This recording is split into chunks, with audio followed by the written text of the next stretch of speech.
don David que nos grabe para darle la bienvenida a nuestro querido amigo Jaime Hernández, editor de La Jornada Sin Fronteras, excelente y legendario corresponsal de guerra, quien pues ha estado precisamente en lugares de conflicto en México y en el mundo.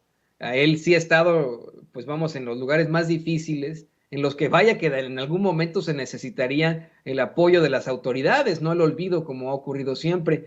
Primero te saludo, querido Jaime, ¿cómo te va? Querido Toño, ¿cómo estás? Buen inicio de semana. Pues bien, le decía a Vicente desde hace rato que estamos muy contentos por la situación ocurrida en Brasil, pero eso ya platicaremos en unos momentos más. ¿Qué te parece que empezamos con este tema? Tú como corresponsal has estado en varios puntos de la Tierra en los que no solamente se enfrenta a ese fantasma de la pobreza, de la desigualdad, de la injusticia, sino también la guerra. México se enfrenta a una guerra desde hace ya muchísimos años, una guerra que no podemos detener, que pues fue una decisión no solamente para legitimar a un espurio en el cargo, sino una decisión estúpida, si me lo preguntas, en la que pues se le declaró la guerra a todos desde todos los frentes, porque tú lo sabes como corresponsal de guerra, como gran estudioso de la historia, que en un conflicto bélico pues se determinan las partes y solamente se concluye ese conflicto bélico cuando alguna de las partes capitula o bien hay rendiciones o bien hay triunfo de alguno de los bandos. Aquí se declaró la guerra contra todos los cárteles del crimen, contra todos los cárteles de la droga. Supuestamente ahora no podemos plantear que eso sea una realidad, ahora que tenemos aquí en Estados Unidos a Genaro García Luna acusado de conspirar para traficar cocaína y de recibir millones de dólares para proteger a uno de esos carteles. Pero pues se creó esta conflagración terrible en la que se fueron creando aún más carteles, aún más grupos del crimen y que no se le ve ni pies ni cabeza.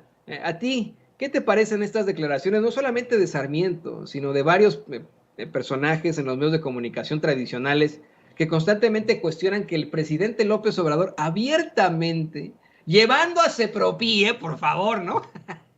Llevando a Sepropie, va a estos pueblos olvidados por muchos de sus antecesores, estos pueblos en los que, en efecto, la gente, los jóvenes, se vieron en la horrenda necesidad de optar por el crimen para sacar adelante a sus familias, algunos, no todos obviamente, estas comunidades en las que nuestra sociedad falló definitivamente y que hoy queremos ver como simples y sencillamente comunidades fallidas. ¿Cuál es tu opinión sobre esto, Jaime? Pues mira, yo creo que a veces, como bien dice Andrés Manuel López Obrador, es importante conocer la historia, saber de dónde venimos, saber cuáles fueron las razones por las cuales Felipe Calderón decidió declarar la guerra contra el narco. Como tú sabes, en muchos sentidos, esta decisión de declararle la guerra al narco fue hija de una elección ilegal, producto de este fraude electoral que le permitió a Felipe Calderón ganar, haya sido como haya sido. Bueno, yo te quiero contar una experiencia personal.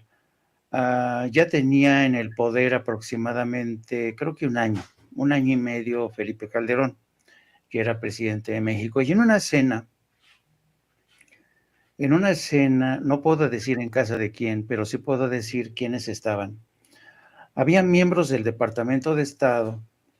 Estoy hablando de una cena en una residencia que sigue perteneciendo a un multimillonario. Y en esa cena nos dimos cita algunos periodistas y altos funcionarios del Departamento de Estado. Bueno, y en esa conversación con uno de los más altos niveles del Departamento de Estado, yo le comentaba que cómo habían visto ellos el proceso de Felipe Calderón, el cambio que había experimentado Felipe Calderón, y ¿sabes lo que me comentó? Dice, bueno, en el análisis que nosotros habíamos hecho en el inicio de la presidencia de Felipe Calderón, llegamos a la conclusión de que Felipe Calderón se consideraba a sí mismo como un presidente muy nacionalista, muy mexicano, muy echado para adelante, a quien no le gustaba nadita de nada la idea de estar bajo el ala protectora de Estados Unidos. Eso fue en el comienzo. Pero después, cuando declara la guerra a los cárteles de la droga, Felipe Calderón se ve rebasado por las circunstancias y no tiene más remedio que recurrir a la ayuda de Washington. Y claro, al recurrir a la ayuda de Washington, Felipe Calderón conseguía dos objetivos: la ayuda de las tropas de Estados Unidos, el entrenamiento de las tropas, armamento, pero al mismo tiempo conseguía legitimarse ante Washington. Entonces, este funcionario me decía, la presidencia de Felipe Calderón fue como un péndulo. Primero arrancó como muy nacionalista, completamente a la izquierda, pero en cuanto declaró la guerra, se fue completamente a la derecha y vino y nos pidió ayuda en todos los frentes. Y fue así, querido Toño, como Felipe Calderón se entregó, se arrojó en brazos de Estados Unidos, le entregó todo, claro, con algunos claroscuros que le permitieron a él enriquecerse y de alguna manera buscar el apoyo y la cooperación del cártel de Sinaloa. Esto es un análisis que me presentaron a mí, que me hicieron a altos funcionarios del Departamento de Estado en aquel entonces, y según ellos, en la lógica de los presidentes mexicanos, todos empiezan con una vena muy nacionalista, pero luego cuando se dan cuenta de la dependencia que hay con Estados Unidos, giran completamente hacia la derecha. Entonces, este es un fenómeno interesante, que te habla de la tremenda dependencia que sigue habiendo entre México y Estados Unidos. En el caso de Andrés Manuel López Obrador, pues no podemos decir lo mismo de lo que pasó con Vicente Fox, con Felipe Calderón ni con Enrique Peña Nieto, ¿no?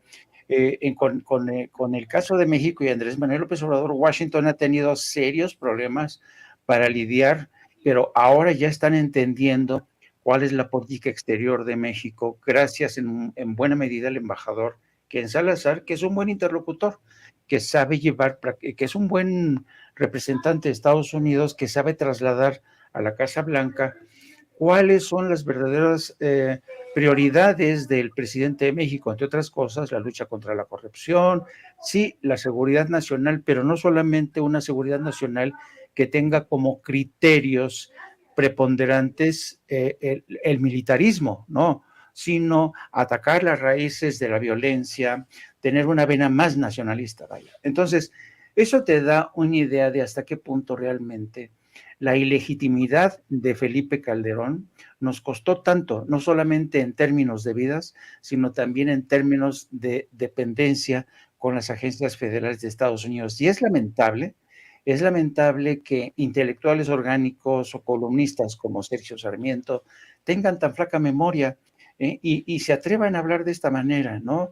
Como si realmente no existiera el pasado, como si ninguno de nosotros nos acordáramos de todas las tropelías, las ilegalidades y los crímenes de Estado que perpetró Felipe Calderón, querido Toño.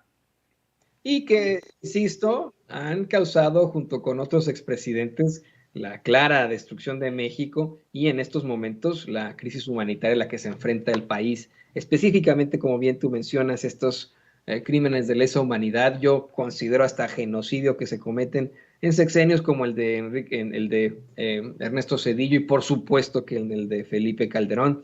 He tenido yo mis discusiones con varios especialistas que no consideran que la terminología es correcta en cuanto al genocidio. Yo creo que sí, porque se afectó a etnias, se afectó a pueblos completos, a comunidades específicas.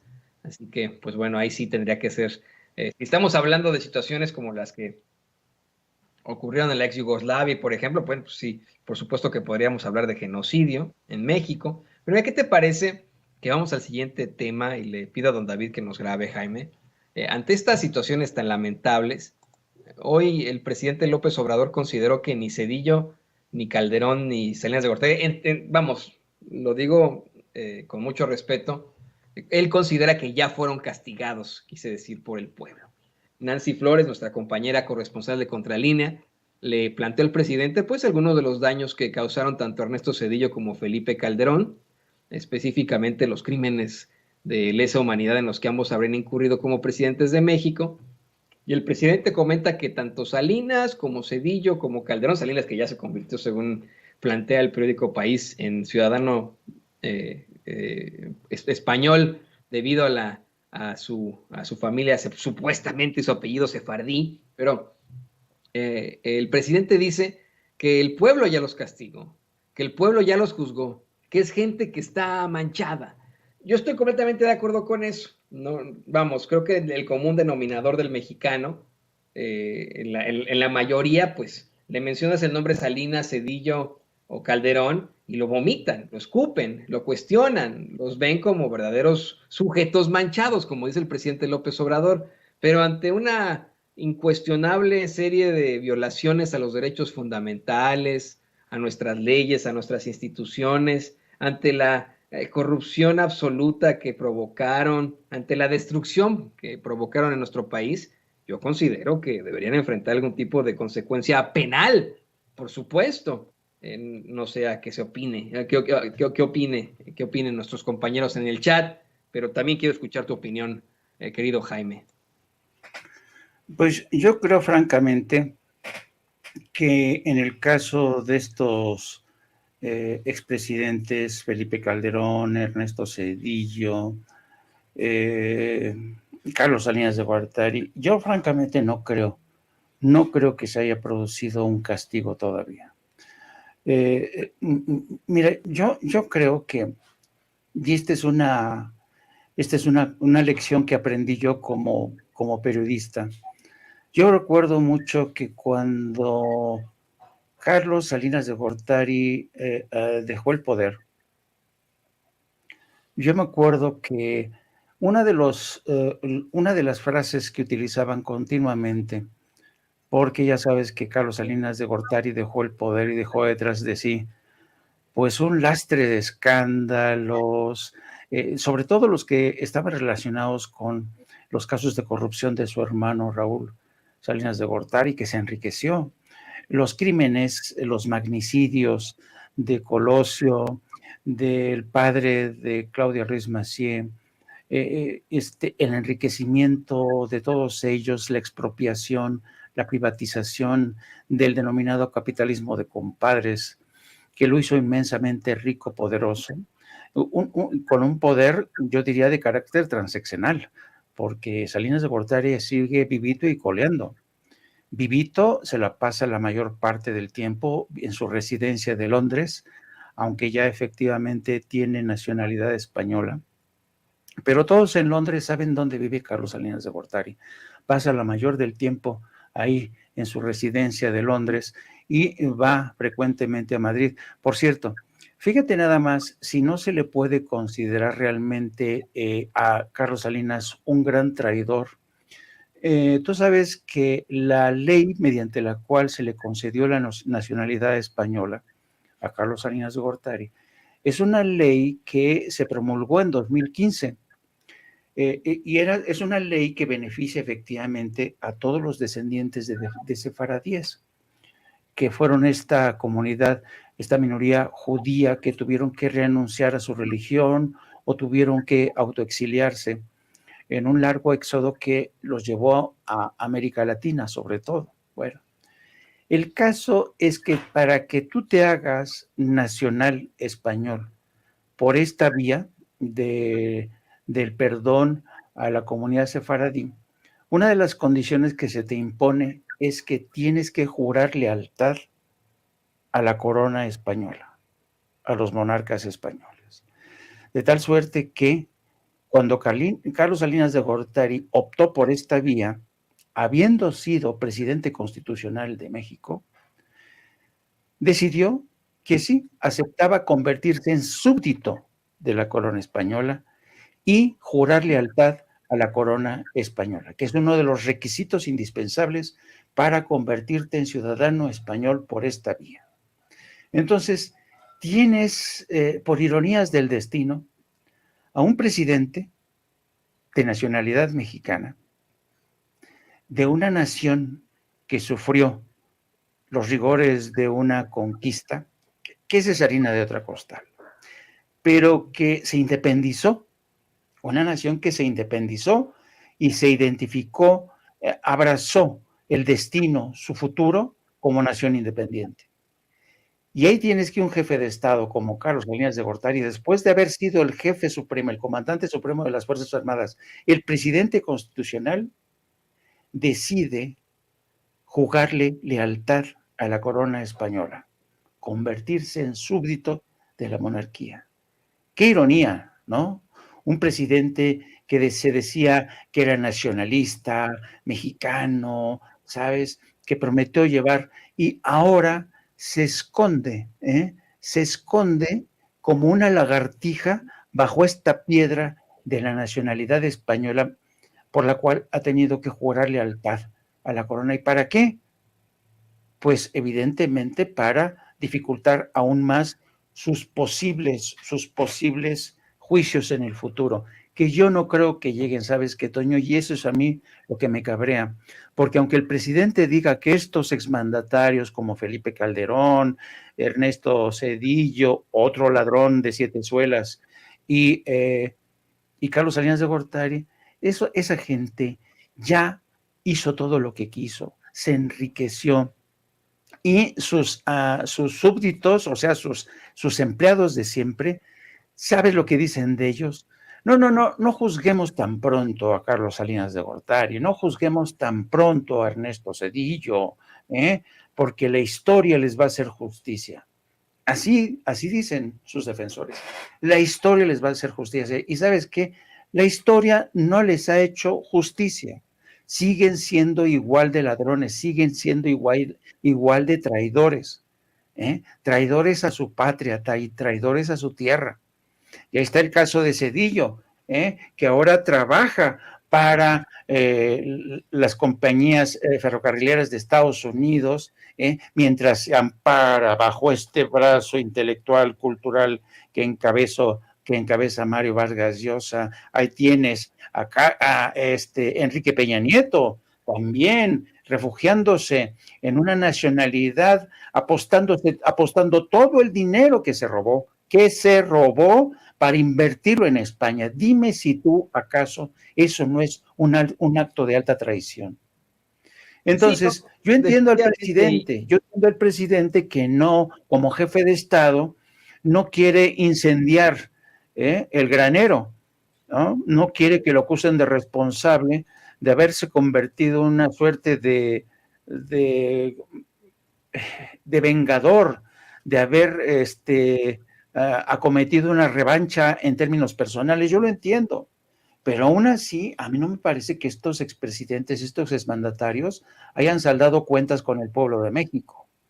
Y le recuerdo al presidente, el pueblo de México es soberano. El pueblo de México es quien quita y que pone. Y yo creo que el presidente, yo creo que ha ponderado y ha dicho, bueno, ¿qué vale más?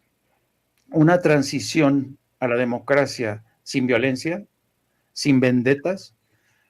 Y él lo ha dicho más de una vez, prefiero una especie de ley de punto final que deje atrás todos los abusos y que se empiece a juzgar a partir de mi presidencia. Pero esto me sigue dejando un regusto amargo a mí, querido Toño, que veo cómo estos personajes siguen gozando de un enorme poderío financiero, político, mediático, que siguen siendo hombres que no les importa traicionar su propia identidad, a su propio país, para alargarse y disfrutar de su fortuna. Casi todos los ladrones, los grandes ladrones del PRI y del PAN han hecho lo mismo. Han robado para después ir y disfrutar su dinero en este penthouse de Miami, Nueva York, en residencias en Atlanta, en Georgia, en residencias en Madrid, en fin. Entonces, a mí me queda este regusto, ¿sabes?, de alta traición, y creo que esta gente, la verdad, debería pasar por los tribunales. Lo malo es que aquí para eso necesitas de voluntad política, y yo por el momento no la veo. Yo lo veo más que como una traición, como una, pues, no sé, ¿no? Forma de buscar evitar las consecuencias aquí y allá.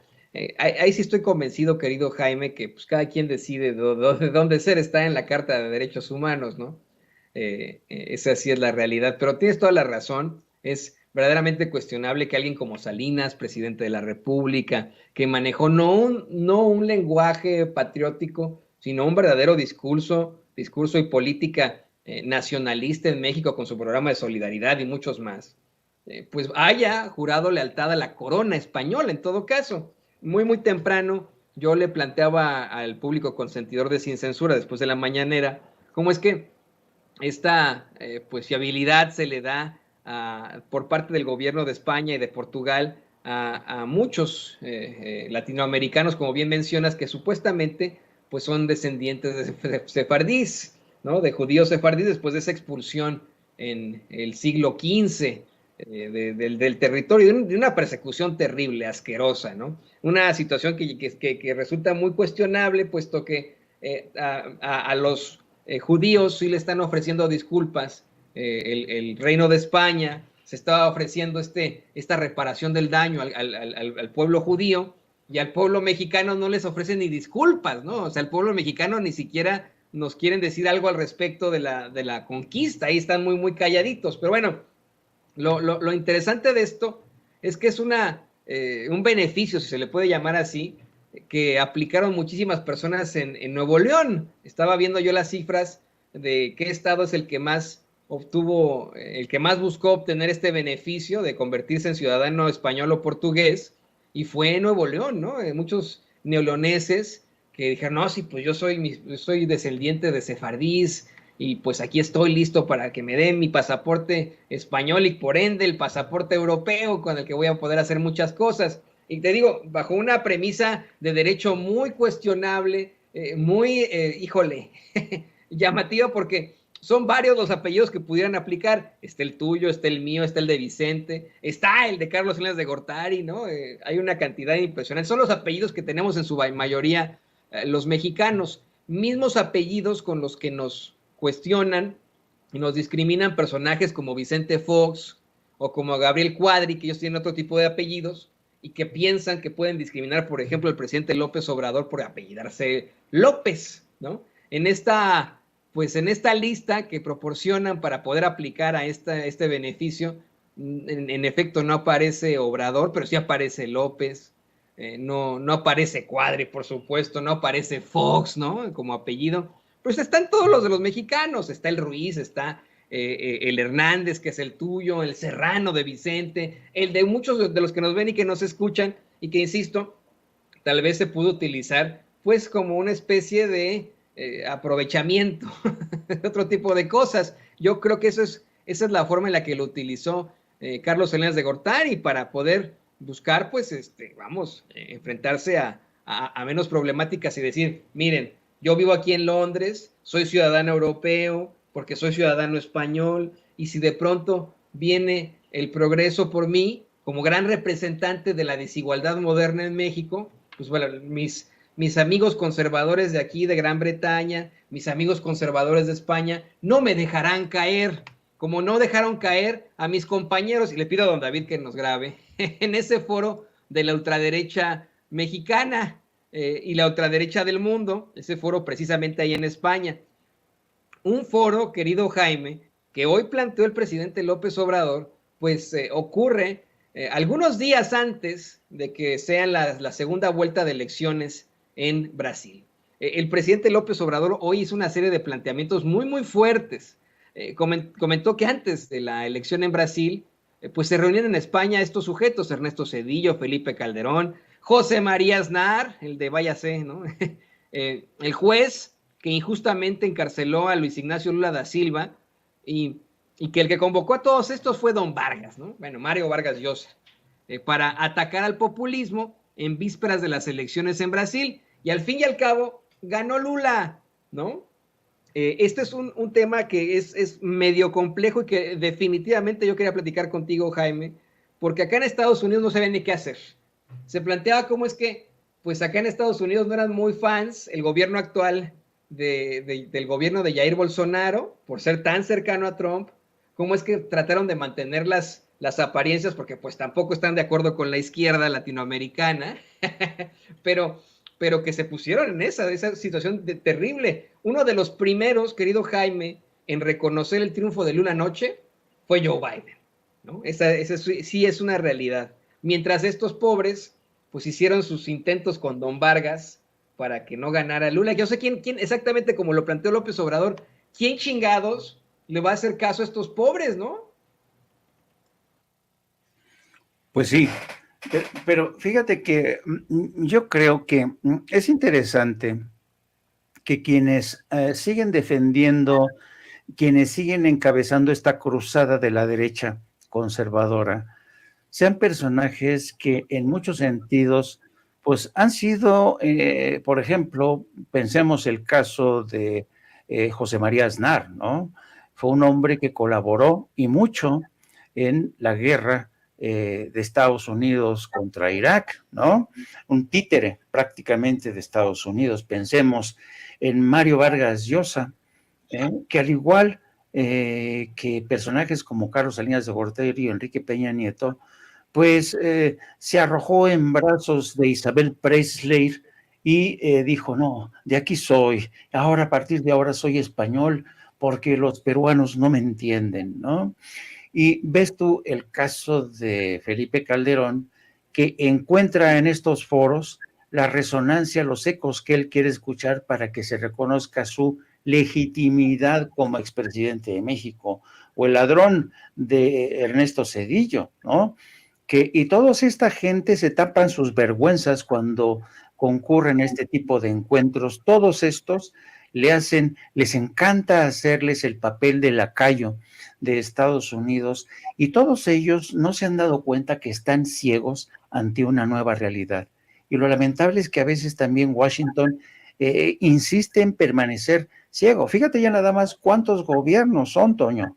Son, fíjate, empezando por Argentina, Bolivia, ahora Brasil, cuando en enero inicia el mandato Lula de Silva, eh, Colombia, Venezuela, Cuba, Honduras, México. O sea, ya son un titipuchal de países que han optado por cambiar de bandera. De la derecha se ha dado un golpazo hacia la izquierda. ¿Y por qué? Porque a veces yo digo que a veces es muy importante tener memoria histórica. Tú te recordarás que antes de la pandemia, una de las grandes preocupaciones eran la serie de manifestaciones que había en toda América Latina, en Colombia, en Brasil. Había protestas en todos lados. ¿Por qué? Porque ya nadie aguantaba este modelo económico neoliberal. Y de alguna manera la pandemia contuvo esta ola de protestas y en buena medida lo interesante del caso es que la pandemia se convirtió en un factor que contuvo esta ola de rabia, permitió el inicio de la transición, permitió a los gobiernos como el de México sentar las bases de una transición a la democracia pacífica. Pero eso no impidió que el cambio, la transición hacia la democracia en distintos países de América Latina siguiera avanzando. Bueno, eso Estados Unidos no lo ha querido reconocer y yo creo que es una gran equivocación. Es una gran equivocación de Washington. Tendrán que recalibrar sus relaciones con el resto de América Latina o mantenerse aislados, porque una de las lecciones que dejó Barack Obama, y Barack Obama por eso decidió reanudar las relaciones con Cuba, fue porque se percató de que quien se estaba aislando en materia política exterior de América Latina no era Cuba, no era Venezuela, sino que era Washington, que insistía en mantener esta campaña, estos bloqueos criminales contra Cuba, contra Venezuela. Perdió a uno de sus aliados más importantes en Colombia. Estados Unidos no se esperaba que iba a perder un aliado como Colombia.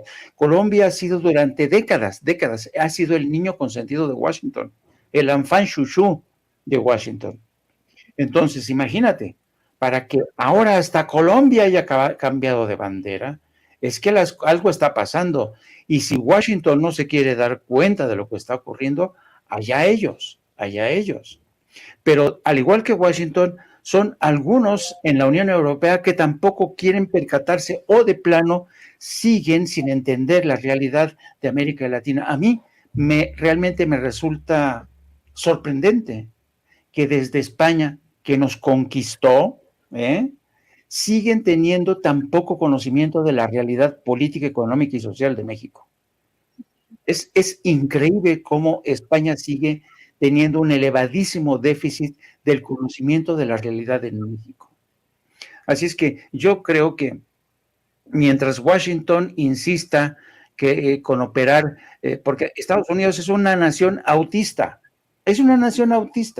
Diga, siguen enfrascados en esta disputa entre derecha e izquierda, con una derecha que se ha prácticamente corrido hasta el extremo, con gente como Trump. Y ya hemos visto en Brasil, y es lo que decía el presidente esta mañana, qué fabuloso sistema electoral de Brasil, que a pesar de los ardides, de las argucias de Bolsonaro, para bloquear autobuses que iban a votar, a pesar de ese bloqueo de muchos electores en determinadas partes de Brasil, la mayoría ganó. O sea, realmente merece ser estudiado este caso de Brasil, que a pesar de las interferencias de Bolsonaro, se impuso la mayoría. Así es que yo creo que sacar lecciones de realidades políticas como la que acaba de ocurrir en Brasil, una nación que es un gigante. Imagínate lo que es administrar un sistema electoral de ese calibre. Entonces yo creo que sí, el INE, los diputados de las 3, de las 4 o 5 formaciones deberían viajar a Brasil para ver cómo opera este sistema, para que vean que el sistema electoral mexicano, el INE mexicano, es perfectible, y no se monten en su macho por órdenes de Claudia X González de que no quieren cambios. Así es, tendría que pues, quedar exhibido eso desde el principio en cuanto a la reforma electoral, y yo estoy también esperanzado en que en algún momento puedan ir cualquier tipo de legislador, que lo reciba nuestra queridísima Lina Duarte ahí en Sao Paulo, que lo salude ahí, nos diga, a ver, véngase Marco Cortés, bueno, él es el dirigente del partido, ¿no? O no sé, no, véngase Xóchitl Gálvez, le voy a enseñar cómo fue el sistema electoral y cómo actuó este sistema electoral en las elecciones, cómo es que pueden hacer que el INE no pague tanto, ¿no? Entonces estaría interesantísimo eso. Mientras tanto, no me queda más que agradecerte, querido Jaime, por esta iluminación, por habernos pues dado todo tu parte de tu conocimiento en esta intervención que tienes en Sin Censura. ¿Por qué no nos compartes tus redes sociales para que la gente se ponga en contacto contigo, querido Jaime Hernández? Y a lo mejor, bueno, cuando termines esta transmisión, a lo mejor puedes empezar con el trámite para buscar tu ciudadanía española, porque tu apellido es sefardí, ¿no? Entonces, a lo mejor podrías ahí buscarla como Salinas, ¿no? No, y fíjate que, querido Toyo, que tenía derecho a la nacionalidad. Yo tenía derecho a la nacionalidad española. Yo viví en España 14 años, ya solamente por ese tiempo yo tendría derecho al pasaporte español, pero en realidad nunca me importó ser cabeza de ratón. Nunca. Por eso yo regresé a mi país después de haber estado tantos años en España, tantos años en París y Bélgica, tantos años en Estados Unidos, porque yo quería regresar a mi país. Hay quien no entiende este deseo de regresar a tu patria para seguir haciendo patria, pero pues es que por eso a mí me cuesta tanto trabajo entender a la gente que amasa fortunas para después irse a disfrutárselas a otros países. Claro. Deberían de seguir el ejemplo de nuestros paisanos en Estados Unidos, que es nuestra gente que sufre tanto, trabajan de verdad. ¿Y sabes cuál es su sueño, Toño? Regresar a México, construir una casa en México. Exactamente, regresar a seguir haciendo patria. Esos son los mexicanos de verdad, nuestros traidores que tienen residencias por aquí, residencias por allá, como el señor Salinas de Gortari. Ahí hablamos de las popós grandes, mi querido Jaime. Yo aquí no me voy a cansar de solicitarle a los mexicanos que viven acá y que tienen la posibilidad de naturalizarse que lo hagan. No saben lo importante que es eso, lo mucho que necesitamos el voto de los mexicanos y de sus hijos. acá en Estados Unidos. Y bueno, o sea, entiendo perfectamente que en sitios como España, que en el que por mucho que se intente el lazo, pues están muy, muy lejos de nosotros y nuestra realidad es distinta. Entiendo que ahí no puedan ocurrir ese tipo de lazos, pero acá entre México y Estados Unidos, que tú mismo has comentado, somos hermanos a veces que compartimos, no a veces, somos hermanos siameses que compartimos órganos. Aquí sí creo que nuestros paisanos, los que puedan, se naturalicen y por favor voten en las próximas elecciones, porque si usted cree que bien que tuvimos una amenaza con Bolsonaro, espérese cuando regrese Trump o cuando nos saquen a Ron DeSantis, el aprendiz de Adolf Hitler, como el candidato de los republicanos, o que nos pongan a un demócrata anti-inmigrante, ¿no? Porque esas son otras. Así que yo así considero que aquí sí, por favor, hágase usted ciudadano. No sé qué opinas tú de eso, querido Jaime, ya para cerrar. No, yo creo, y es un consejo sabio que les voy a dar, siempre es mejor tener un pasaporte o dos o hasta tres pasaportes. Siempre es bueno tener más pasaportes, siempre, siempre. Más de un pasaporte el mexicano, si ustedes pueden tener dos o tres, esto no va en contra de su mexicanidad, ni de su amor por su patria, no, no, no, no. Pero porque de cualquier forma, ustedes, sobre todo los que viven en el extranjero, saben muy bien que la identidad mexicana nunca se borra, nunca, nunca. Ustedes la llevan dentro. Y su experiencia en el extranjero les permite acumular conocimientos, cultura, civismo, tener más ideas de muchas otras cosas. Por tanto, otra cosa es que convertirse en español o de otra o esconderse en Israel tenga el propósito de cubrirse las espaldas. Ese es otro rollo completamente distinto. Pero yo nunca he estado en contra de la gente que tiene una, dos o tres o más nacionalidades. ¿Por qué? Porque los mexicanos de hoy somos más cosmopolitas, ya no somos, sobre todo nuestros hijos, ya no tienen una identidad granítica, ¿no? Nuestros hijos ya, yo tengo hija casada con estadounidense, en fin, y eso suma, no resta a su mexicanidad, a su amor por México. Así es que yo opino en ese sentido. Y ahora sí me despido, querido Toño, les pido que me sigan a través de mi programa No Apto para Cínicos, donde vamos a seguir tratando este tipo de temas. Transmitimos todos los días a partir de las 14 horas. También les pido que me sigan a través de mis redes, a través de mi cuenta personal, @JaimeJourno, y también les pido que nos sigan a través de la sección de la Jornada Sin Fronteras, donde llevamos hoy una historia del duro regreso, del amargo regreso de muchos venezolanos que emprendieron con ilusión su viaje pensando que a lo mejor llegarían y se quedarían en Estados Unidos y que hoy regresan después de haber sido expulsados por Estados Unidos, repatriados por México, y hoy se enfrentan muchos con esta triste realidad de volver a empezar de cero. Y sin más, querido Antonio, te mando un abrazo muy fuerte a todo el equipo de producción y saludos, por supuesto, al gran Chete, que ya sé que siempre anda de arriba para abajo.